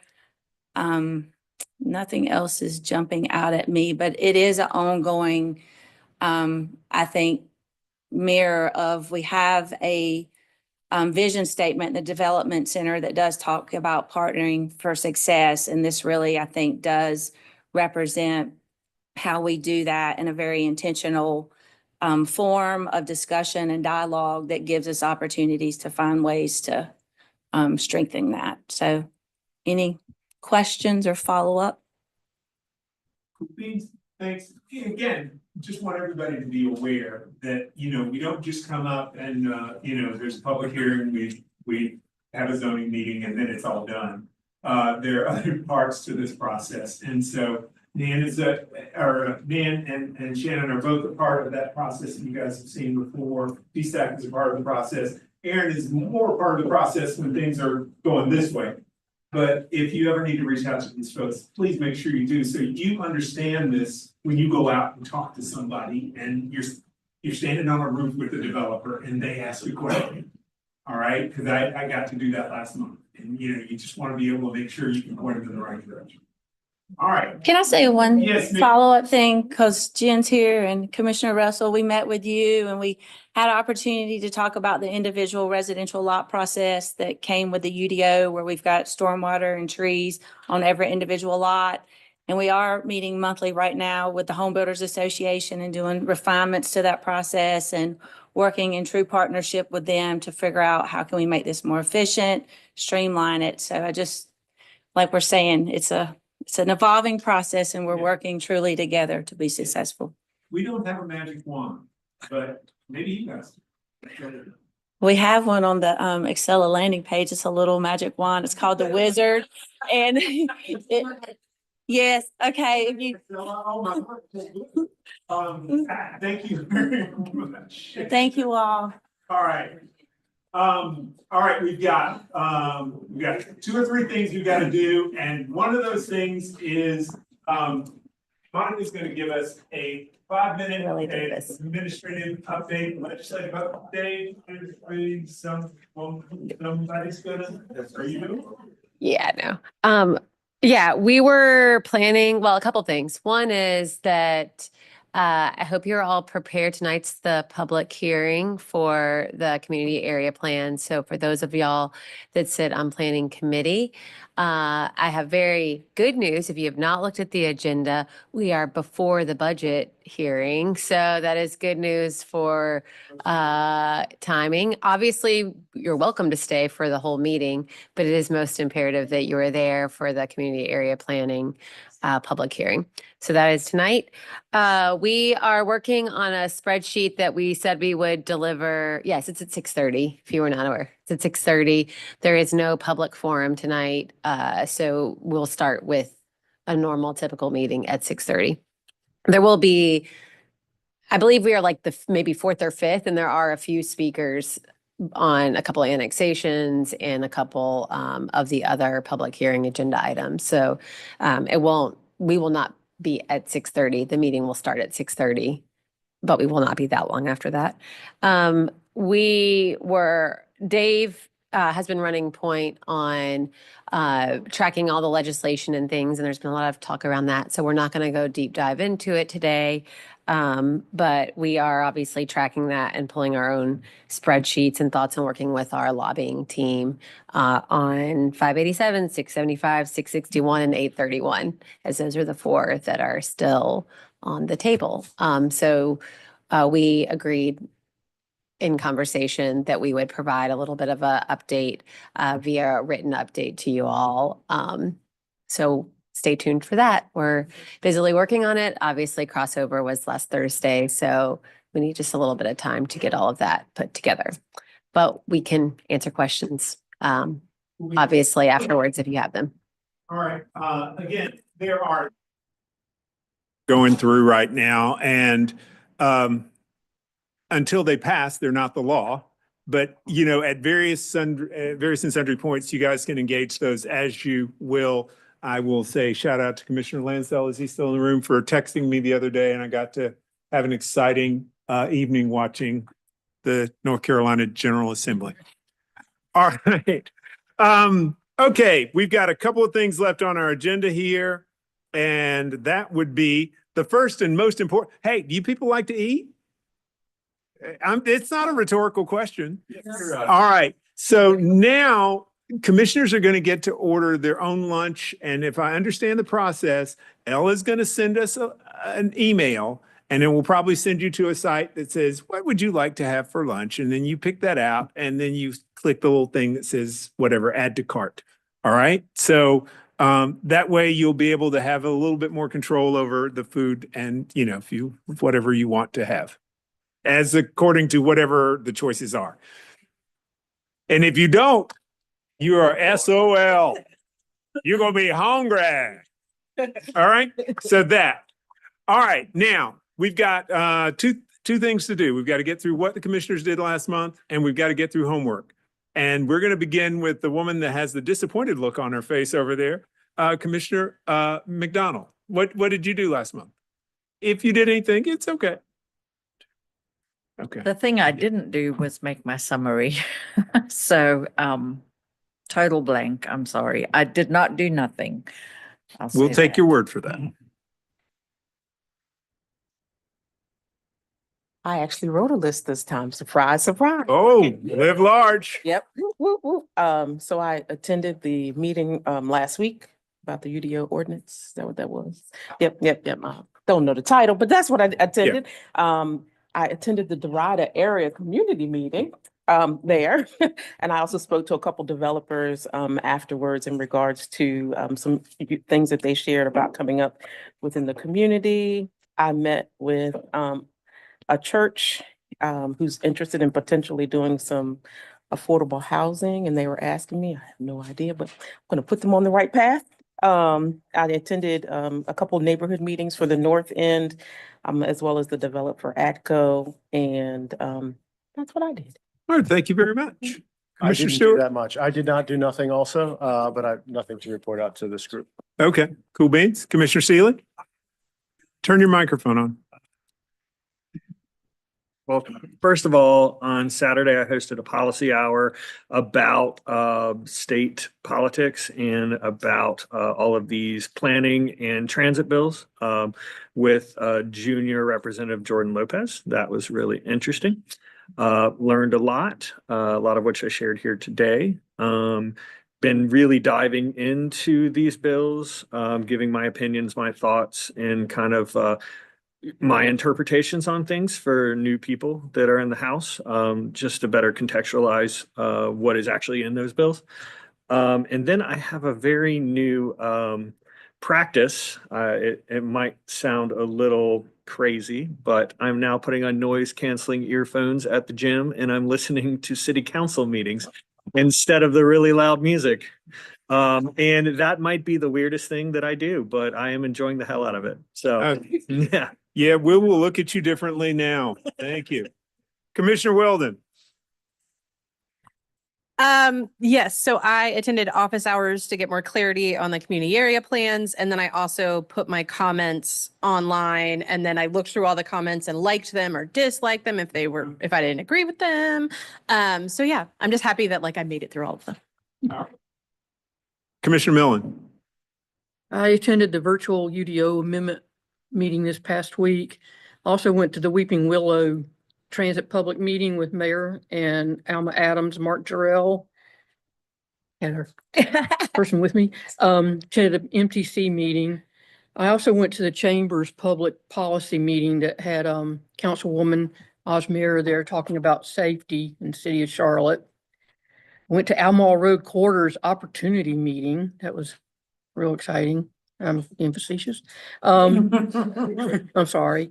And then I attended one of the neighborhood association meetings, Amity Gardens, as a planning commissioner, just to be there. And they had John Autry there, and Councilwoman Molina showed up. So that was my.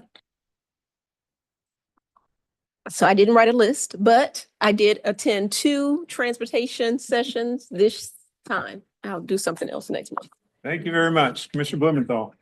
God, I don't no clue. It was a weightier month than usual for rezoning both petitioners and community members. So spent a lot of time on that, and then have been doing for a personal project a lot of with the town of Matthews and learning about kind of what is going on out there, how that corresponds to a lot of stuff that we're seeing as well. I'm sure there's more, but not today. Mr. Russell? All right, believe it or not, I took it easy this month. I only had 3 things that really were of mentioning of note. I did go to the transportation town hall, so that was good information. Also been just chatting with neighbors because I live in an area that's got a lot of green fields, so there's a lot of building. And anytime a tree falls down that God didn't blow over, there's going to be a question. So I do like little videos and presentations for folks to know what's coming up in their neighborhood. And then finally, I spent the remainder of my month looking through the area plans. Yay. If you haven't, it's great reading. Thanks. Commissioner Caprioli? Yeah, I spent most of the month out of state, one of the places being Austin, but I did have an absolutely wonderful conversation with Monica Holmes, who is a master at multitasking. She addressed all the concerns that I had.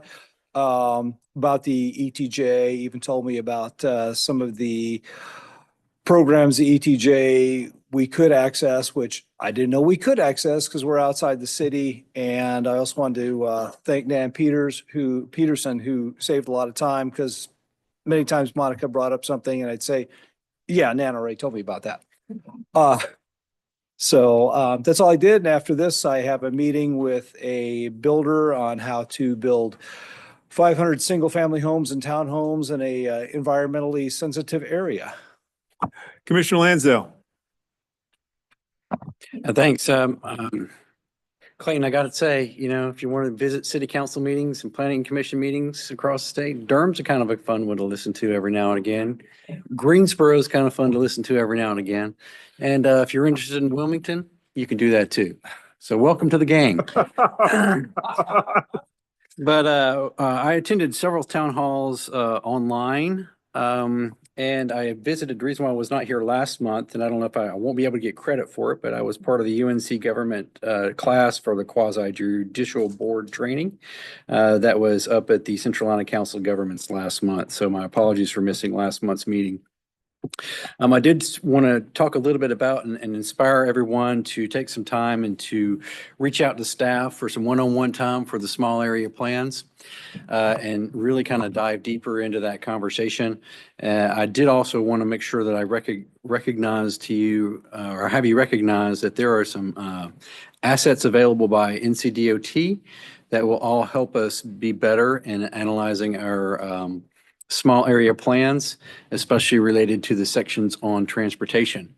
The updated document from CDOT from January 2025 does a much better job of helping guide the small area plans with the listings for transportation projects moving forward in the future. So I'll share that with Elle. Maybe Elle can send it out to everyone as well. So thank you. Thank you very much.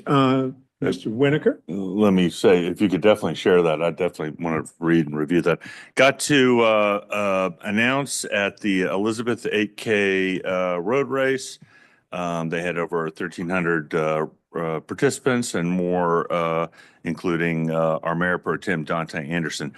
Also meeting with, there's a nearby neighborhood group that has sort of a transportation chair, and he's surprised more neighborhood groups don't have a transportation chair. And I think, as a lot of people point out, transportation is really the issue, you know, for when you cut everything else away, it's transportation that is the issue.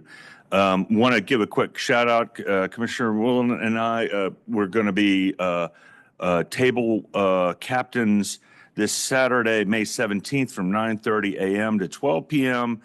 For the 3rd annual Eastside Intergovernmental Summit, open to everyone at Bojangles Coliseum, hosted by Dante Anderson, Mark Jarrell, and Stephanie Sneed. So come on out. Gus the Bus will be there. All right. Thank you, sir. I will be the last, and I hung out with the folks at the Dilworth Community Association last week. Went to Councilmember Graham's town hall, way over yonder, the place I don't usually go to. But that was very well attended. I didn't know what to expect, but there are 150-ish, maybe that's the right number, people there, and they seem to be pretty engaged. There's a rezoning over off of Mount Holly Road, and some people were concerned about that. County Commissioner Elaine Powell said, "Hey, Douglas, can you go talk to these people?" So I talked to them. I think last month I did this is the Planning Commission thing for the East Charlotte East Zoom or whatever. And like everybody else, I was hanging out for the UDO virtual session last week. All right, we are almost done. We got homework for the next month, which is, I sent you guys a list of stuff that you could do for this month as well. I think there's some suggestions on there. And the homework slide has something to do with that. Vaguely, is the homework slide coming? It's coming. Little homework slide. Pops. Anybody know what pops are? Pops? Yeah. Go to the next slide, please. Can we go to the next slide? Go. No is the answer. Slide. Can we go to? Because it's really important. There's a question related to it. All right, you guys, who, is this a park? Is this owned by Parks and Rec, Park and Rec, or is this not? Privately owned? Privately owned. All right. But the green, everybody loves the green, right? They have that big head out there. And there's the fish thing with the water. And there's kids playing. And if somebody comes up and falls down and gets hurt, is the city, no, the city's not responsible, right?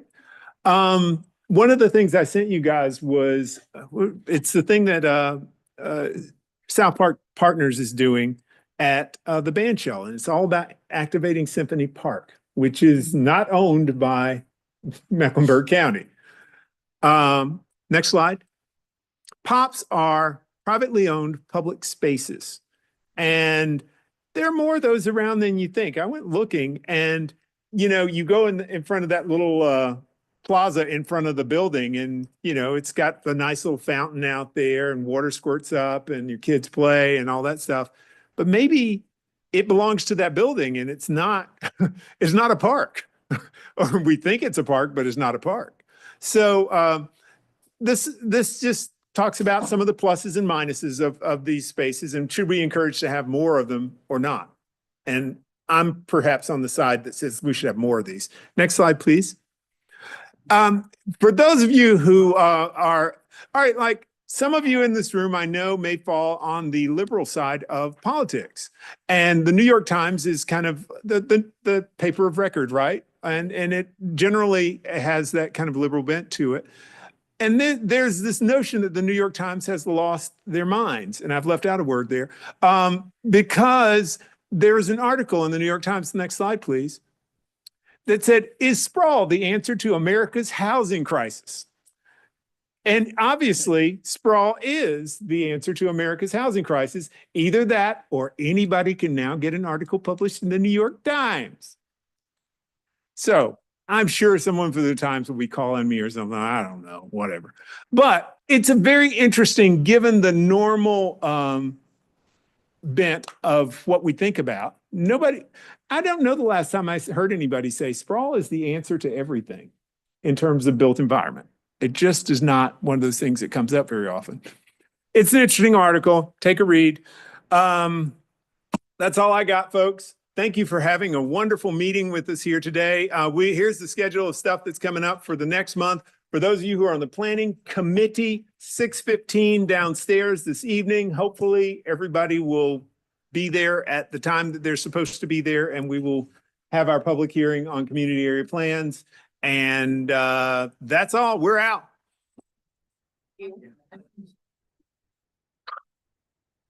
18.